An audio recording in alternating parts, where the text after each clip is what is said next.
You know, Sunday, when I first met you, I thought that you were scary. I thought that black people were scary. Hi, welcome to the Black Experience Japan's Melanated Files. The purpose of this series is to highlight the black people living in Japan. Who are they? My name is Sondey Olaseun. I'm from the Bronx, New York, and I've been living in Japan for 5+ years. I've been interested in Japan ever since middle school.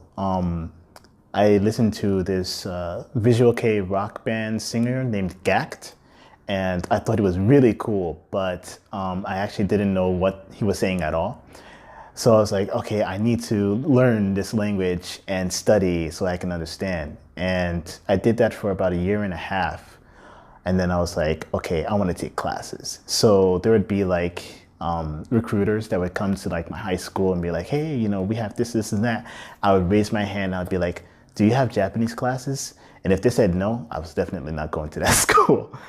So yeah, I was just determined to learn. And as I learned, I fell in love with the language and I continued. And I was like, okay, I want to go to Japan and I want to, live there and see what it's like.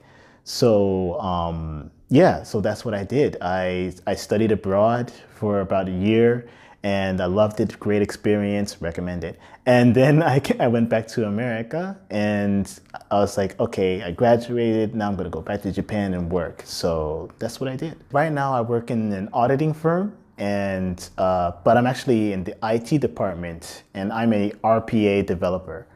And basically what that means is, RPA stands for Robotic Process Automation.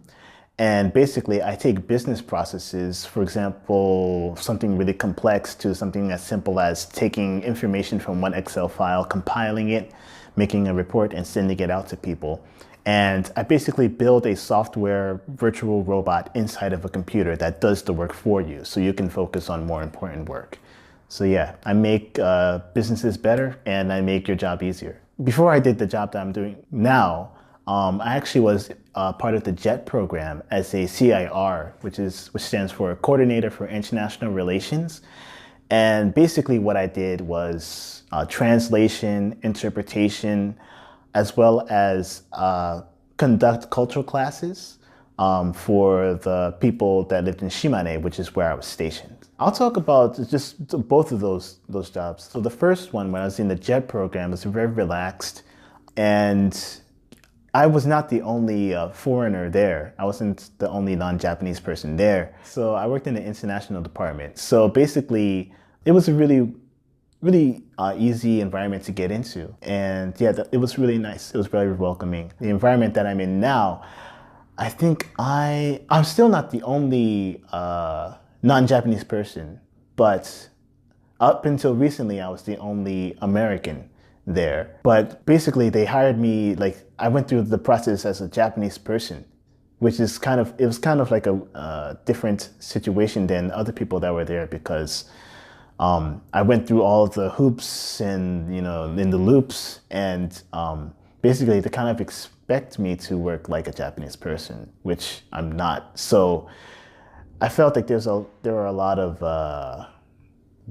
not miscommunication, but like different expectations.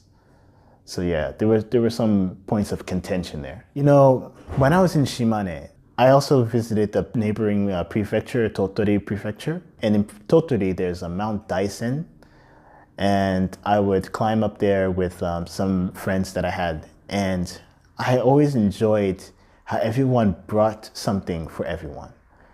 This sort of sense of like, this sort of give and take, this portion of the culture and respecting, for the most part, respecting each other. I think that is something that I like the most. As well as, like, I remember I would go snowboarding and I would see this, like, 70-year-old man just go right down the slope, just like swish, swish, swish. And I was just like, oh my gosh, when I'm 70, I want to be like that guy.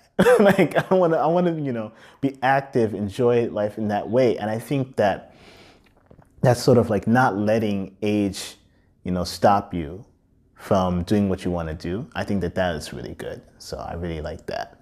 The thing that I like the least about Japanese culture is this sort of tendency to try to put everyone in a box and basically like this sort of unseen force of this like pressure to be the same, right? So like I've met so many unique, creative Japanese people who just they just blow my mind with how creative they are and how many, how talented they are, but they don't let that flourish because of the expectations other people have of them.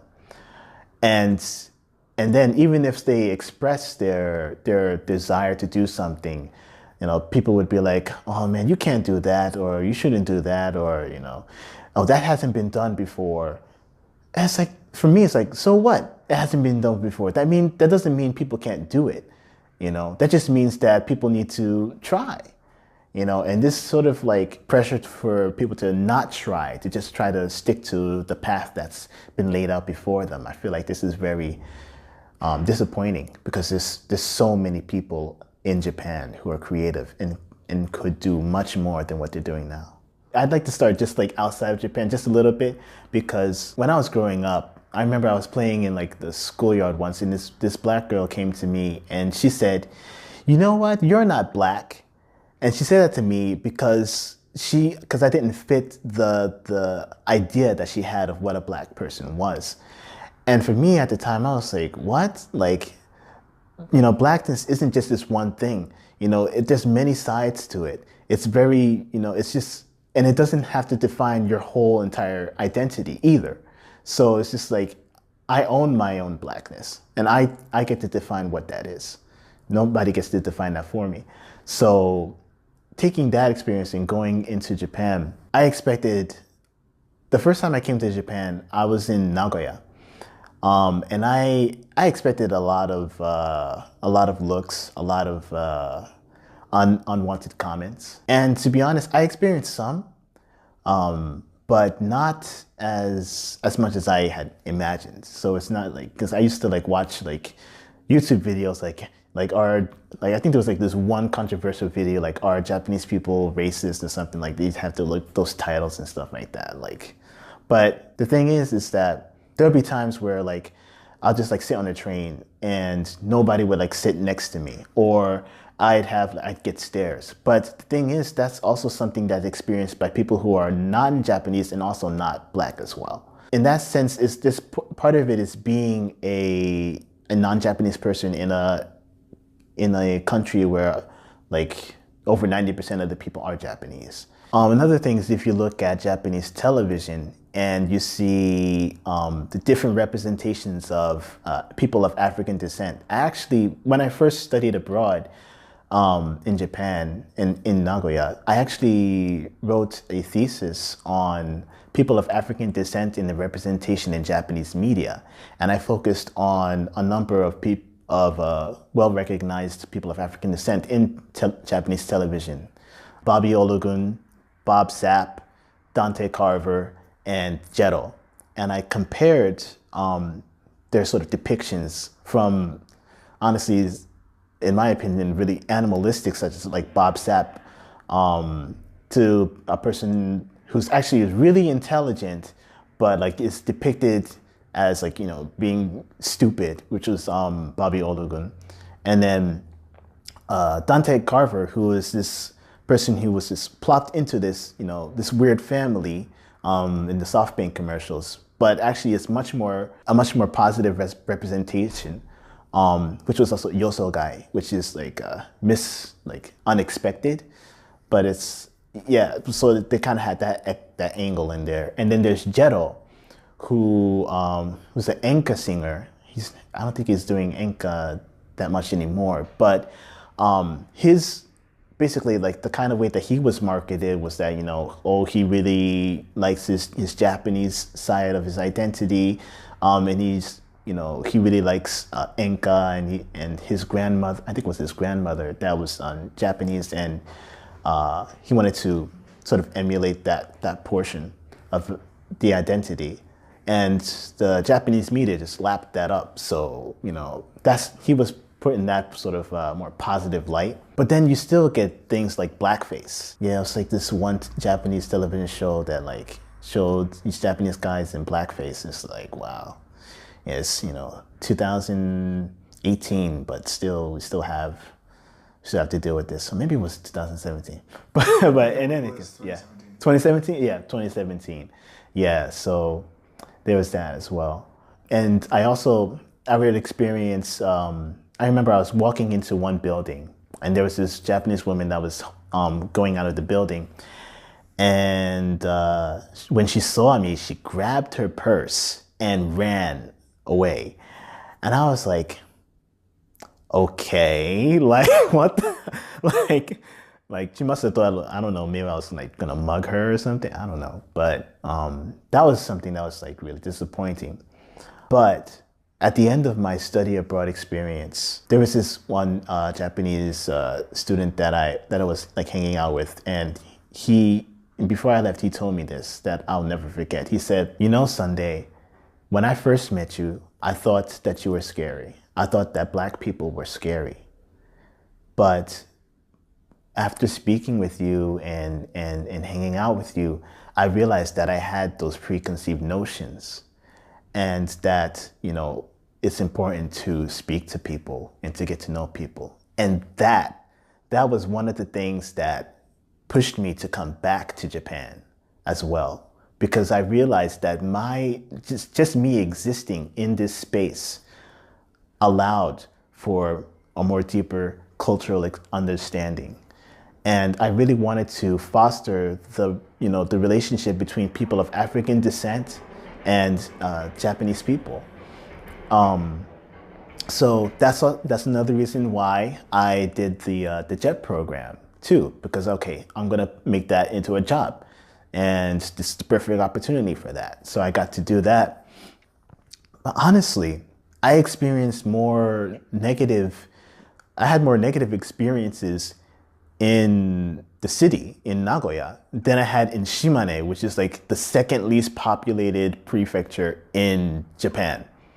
The number one least populated prefecture in Japan is Tottori, which is right next door to Shimane.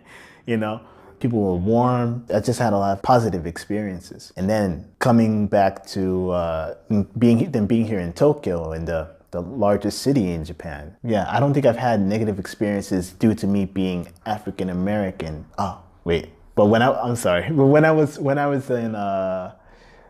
a student, I visited a garden because it was the sakura season, and I wanted to take pictures. And so I had my camera, I was taking pictures, and I noticed this old guy next to me, and he had his camera out, and the lens was focused on the sakura blossoms, but he was looking at me. He was like looking at me, and he was scared, and he started backing away from me. I was like, dude, I have a freaking camera. You know, it's not like a gun or anything. I'm gonna take a freaking picture of the sakura too. I'm enjoying the flowers too. Like, there's no need for that, you know. But, you know, I think it's just, you know, you can't change every single person's mind.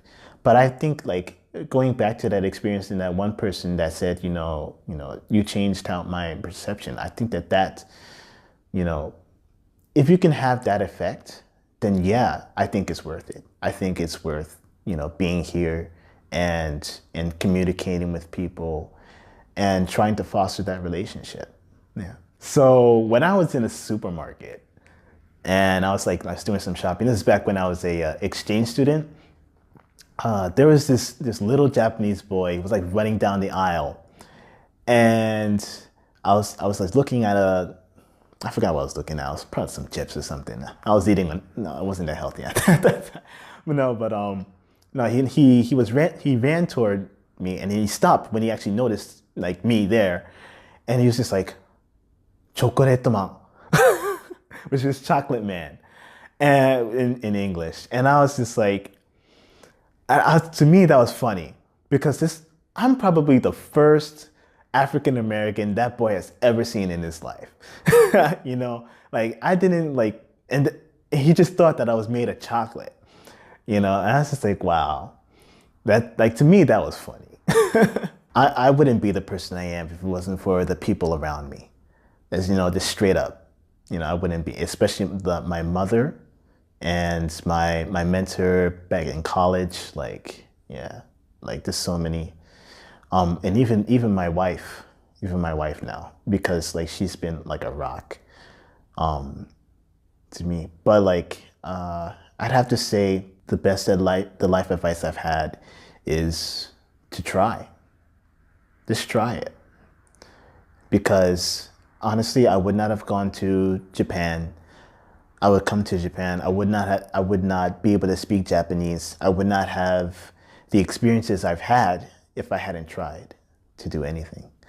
And, you know, you can look up, you know, videos about life, about Japan. You can look up, you know, you can see all these quotes and everything. But if you don't experience it yourself, it's never going to reach the deepest part of your understanding.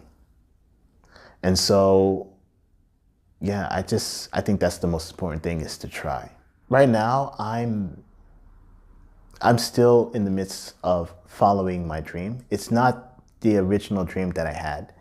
My original dream was to come to Japan and work to Japan, and I've been lucky enough to achieve that. I have a life here, and yeah, I'm one of those lucky few.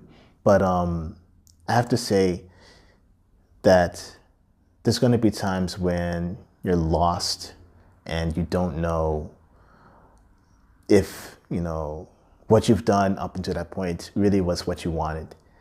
And I think that those times are okay. I feel like there's a lot of people, I've met a lot of people who are just like, you know, looking and searching. I think that it's okay. I think some people feel really bad to be searching for something and that they haven't found it yet. But I think it's okay, as long as you keep looking. Because once you stop, then that's when it's really over. What advice would you give to Black people looking to come to Japan? Come. Like, get over here. Experience it for yourself. Be open and, you know, try to communicate and, you know, experience the ups and downs of being a, you know, a person of color in Japan, and see what that's like, because it's different. There are some similarities in between America and Japan. Like, for example, the preconceived notions, right, of what a Black person does, how they speak. Like, I've had some comments say like, "Oh, you look fast," and I was like, "Okay, what?" I'm pretty sure that's because I'm African American, this and that. And so that kind of like stereotype, that exists here in Japan too, of course. And honestly, I feel like that's like everywhere. So that's one thing that's similar. You're gonna experience that. But it's not just that experience. It's not just that too. You'll find people who are like really, really into, like, for example, hip hop culture, or the multitude of like African cultures. And you'll be like, wow, like I think there was like this one person that like went to Kenya, lived in Kenya for like 10 years, and came back to Japan, started teaching about African culture, and now it's like acts as a bridge between Africans and Japanese people. And I'm just like, wow, like this person really, really loves the culture. And that, you know, so you'll find people like that too. And also, you're probably gonna get stared at. And you're probably gonna have that empty seat next to you on the train. And there's multiple ways that you can think about it. Some people are like, oh, these like, the term microaggressions. I hate how, you know, they always leave the seat here. Like, there's a seat open. Like, there's so many people in the train, yet they don't want to sit next to me. But how I choose to think about it is, actually, I kind of make a joke out of it. Sometimes I just like take advantage of it. So like, for example, if there's like an open seat on the train, I'd be like, oh man, now I can spread out, you know, now I can relax. I have this space. And then also, if like people looking at me, I'd be like, oh, how I look? Do I look good? You know, like I must be looking extra good today. You know, like you don't let it affect you that, you know, in that way.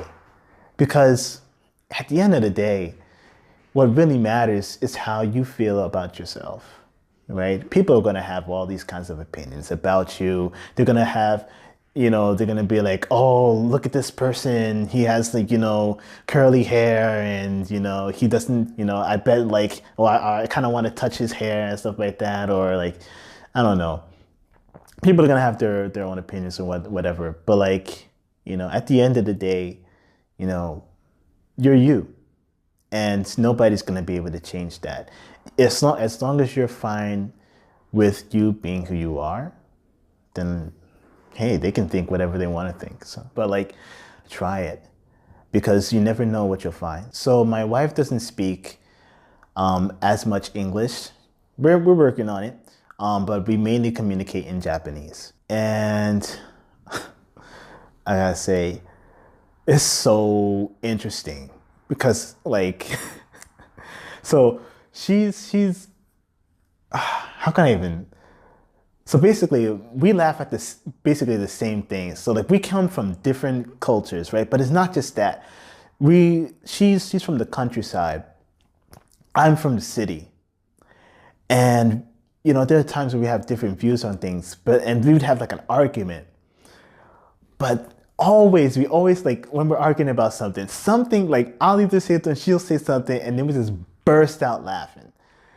And it's just like I don't think I've ever laughed so much with a person like that, So yeah, we're able to connect in that way. And yeah, I think when I met her parents, there's always I had this image of like, oh man, that the father's gonna be this really stoic, guy, and it's just like, oh my God, I can't believe my daughter's dating this non-Japanese guy. And I was really nervous, so like I had like the suit on. I was ready. But then her father jumps out of his car, and he's like, "Oh, happy," and I'm like, "Oh my God!" And he was trying his best to speak English, and like it was awesome. It was awesome. Yeah, so I was able to, and it's funny because I feel like I'm kind of similar to him in like we're kind of like both goofballs in a way. So like yeah, we have a really good relationship, and it was nothing like I imagined how it would be. Yeah, we don't care. There are people that like look at us or like stare at us, but like we just don't care. Like we're kind of in our own little world, to be honest. Yeah, it's a positive experience.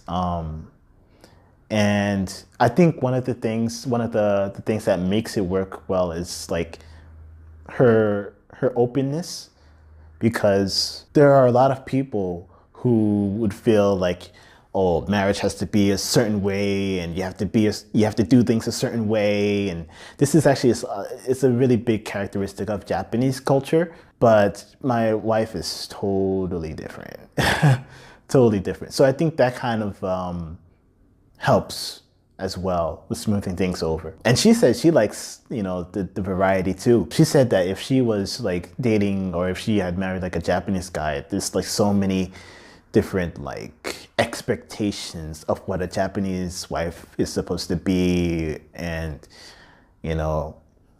she doesn't like that. So I mentioned that I'm in the IT department in this large auditing firm. Actually, I had no experience before, no IT experience before entering into that job, and they gave me a chance, which I'm really, really grateful for. But it was rough. I'm not gonna lie, because basically I was on a 6-month probation period, and they were like, okay, you got 6 months, make a robot, here's a book, go. And I was like, where do I even start from? I just want to share that because, you can start from scratch. There are chances for you to start from scratch and to build something, right? And I've been able, ever since then, it's like only been like a year and a half. I've only been there a year and a half. I've been able to handle like 7 to 8 projects, 7 to 8 robots, in different departments, different industries. So, just try.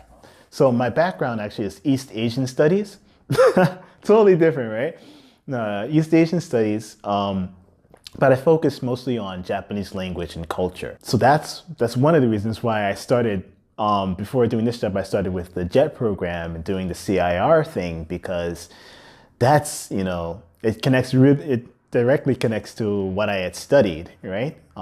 Translating, doing interpretation for like, I was working for the government, so there would be like delegations, like for example, like the ambassador of like Thailand or the ambassador of Poland would come, and I would do translation interpretation for them. So that was a good experience. That was a great experience. But like after that contract ended, I wanted to gain another hard skill. Like I wanted to gain a hard skill, because I had a lot of soft skills, but I wanted a hard skill. So, try to combine that. That actually was through a friend of mine. It's yappari, it's the connections, right? So my friend was like, hey, you're ending your contract, why don't you try to apply to our place? And I was like, yeah, okay. And when I applied, this was just all in the interview and stuff was all in Japanese. So that's one of the things. So if you can, please study the Japanese language. That will definitely help you if you want to spread out and try something else. Because I feel like a lot of people teaching English. It's really easy to get into, but you can find yourself pigeonholed into that one thing. And, oh, you're the English teacher, And for me, I didn't want to be the English teacher. So that's one of the reasons why I put a lot of energy into keeping up and studying Japanese language and things like that. I really love video game music, but I also like to do my own experimental stuff. So I actually have a SoundCloud. You could find me, actually just my name, Sondey, just my first name. And yeah, if you want to send me a message on Facebook or something, I'd be down with that. Thank you so much for watching. If you'd like to see weekly videos about the Black experience in Japan, feel free to subscribe to this channel. If you know someone that would like to be featured, or if you yourself would like to be featured, send us a message on our Facebook page at The Black Experience Japan, or send us a tweet on Twitter at The BlackXJP. Thank you so much for watching. We'll see you next time. Bye for now.